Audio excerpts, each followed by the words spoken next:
Welcome back to economics learning. Today I will discuss fixed cost and variable cost. इस video के अंदर economics में हमने देखना है फिक्स्ड कॉस्ट और वेरिएबल कॉस्ट क्या होते हैं और आपस में इसका क्या रिलेशन है और उसमें डिफरेंस क्या है पड़ा। तो फर्स्ट हम देखेंगे कॉस्ट। ये कॉस्ट जो वर्ड है पड़ा ये है क्या। जब कोई भी खर्च और होता है बिज़नेस के अंदर तो उसके अंदर जो गुड्स या सर्विसेज के लिए जो मैन्युफैक्चरिंग होती है या प्रोडक्शन होती है उसके अमल के दौरान में इन्वेस्टमेंट जो हो रही होती है, जो खर्च हो रहा होता है वो क्या है, कॉस्ट होती है। आसान अल्फाज में हम ये कह सकते हैं कोई भी कंपनी है वो अशिया की ख़रीद और फरोख्त पर खर्च करने वाली जो रकम होती है और जो इसकी कीमत होती है, या कोई भी कारोबार है, बिज़नेस है, उसके अंदर जो सामान होता है, गुड्स होते हैं, उसके तैयार करते हैं तो हम इसको कॉस्ट कहेंगे। तो इसके दो बड़ी अहम इस्तेलाहें फिक्स्ड कॉस्ट होती है और एक दूसरा होता है वेरिएबल कॉस्ट। तो हम इसको वन बाय वन देखेंगे। तो फर्स्ट हम देखेंगे फिक्स्ड कॉस्ट को। जो फिक्स्ड कॉस्ट होती है ना, इसके अंदर कोई भी खर्च हो सकता है, जो कि कोई भी अखराजात हैं जो एक ही रहते हैं, मतलब वो चेंज नहीं होते। फिक्स्ड कॉस्ट में वो फिक्स ही रहते हैं।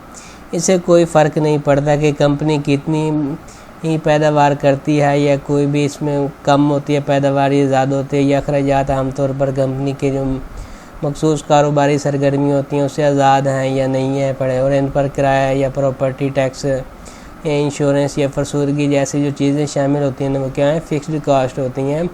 मतलब बिज़नेस में प्रॉफिट आए या ना आए, जो कॉस्ट जो फिक्स्ड कॉस्ट है ना वो हर हाल में होके ही रहेगी। सेकंड में है वेरिएबल कॉस्ट। इसके अंदर जो कंपनी की पैदावार या फ़रोख्त होती है ना, तो उसके बुनियादी तौर पर जो तब्दीली होते हैं, इसका मतलब ये हुआ कि पैदावार जो हो रही होती है उसमें इजाफे के साथ साथ जो वेरिएबल कॉस्ट है वो भी बढ़ जाती है, और पैदावार गिरने या कम होने के साथ साथ जो है ना इसकी जो वेरिएबल कॉस्ट है वो भी कम हो जाती है। मुतगैर ये जो है ना वेरिएबल जो है क्या है पड़ा कास्ट। इसकी कुछ आम अक़साम जो कि जैसे कि लेबर हो गए या यूटिलिटी हो गई, उसके अखराजात हो गए या कमीशन वगैरह हो गए, जो रॉ मटेरियल के जो अखराजात होते हैं वो इसके अंदर शामिल होते हैं। तो अब हम इसको पढ़ते हैं। फर्स्ट है fixed cost. Fixed cost are expenses that do not vary with the level of production और sales in the short run. ये जो कॉस्ट होती है ना, ये अखराजात जो होते हैं मुख्तसरन मुद्दत जो होती है इसकी जो शॉर्ट रन है पड़ा, इसके अंदर जो पैदावार या फ़रोख्त की जो सतह होती है इसके साथ साथ जो मुख्तलिफ नहीं होती।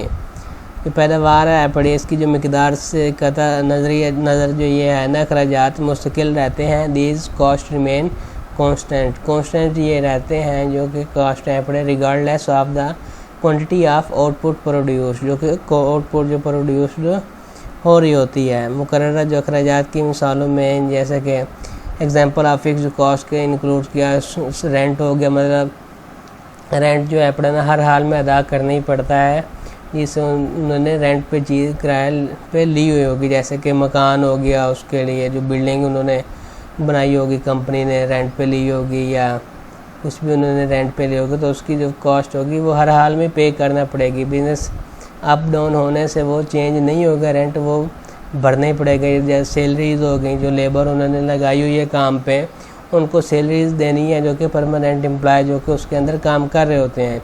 इंश्योरेंस हो गई या लीज पेमेंट हो गई या डिप्रेसिएशन ऑफ कैपिटल एसेट्स हो गए, इसके उन्होंने पेमेंट करनी होगी। ये चेंजेस इसमें नहीं आएगा। Even if the firm produce zero output, हत्ता कि जो फर्म है पड़े ना ज़ीरो आउटपुट जो कर रही है फिर भी उन्होंने पेमेंट करना पड़ेगी। उसे ज़ीरो पे प्रॉफिट हो रहा है, इसको पेमेंट करना पड़ेगी। It still incurs these fixed cost. तो नेक्स्ट है variable cost. Variable cost on the other hand are expenses that change proportionality with the level of production और सेल्स। ये जो होते हैं ना वेरिएबल कॉस्ट, दूसरी तरफ अगर हम इसको देखते हैं वो अखराजात होते हैं जो पैदावार या जो कि कोई चीज़ सेल हो रही होती है उसके लेवल है ना, सेल लेवल जो कि होता है उसके मुतनासिब तौर पर तब्दील होते हैं। These cost vary as the quantity और आउटपुट चेंज। अगर इसके ये जो अखराजात हैं पड़े ना, इसके आउटपुट में चेंजेस आती है, तब्दीली आती है, जो उसकी मिकदार होगी ना, क्वांटिटी होगी, उसके अंदर भी वो भी मुख्तलिफ हो जाएगी। एग्जांपल अगर इसकी वेरिएबल की देखते हैं तो cost include direct labour cost हो गई, रॉ मटेरियल एक्सपेंसेस हो गए, या फ्यूल हो गए, एनर्जी कॉस्ट हो गई, या सेल कमीशन हो गई। वेरिएबल कॉस्ट इंक्रीज और decrease based on the volume of production और सेल। जो इसके वेरिएबल जो कि इंक्रीज या डिक्रीज हो रही होती है कॉस्ट इसकी, तो किस पे बेस कर रही होती है, प्रोडक्शन या सेल्स के वॉल्यूम पे। जैसे प्रोडक्शन या सेल्स की जो वॉल्यूम अप डाउन होगा तो कॉस्ट है ना वो भी अप डाउन हो सकती है। तो ये था आज का हमारा लेसन। Thank you.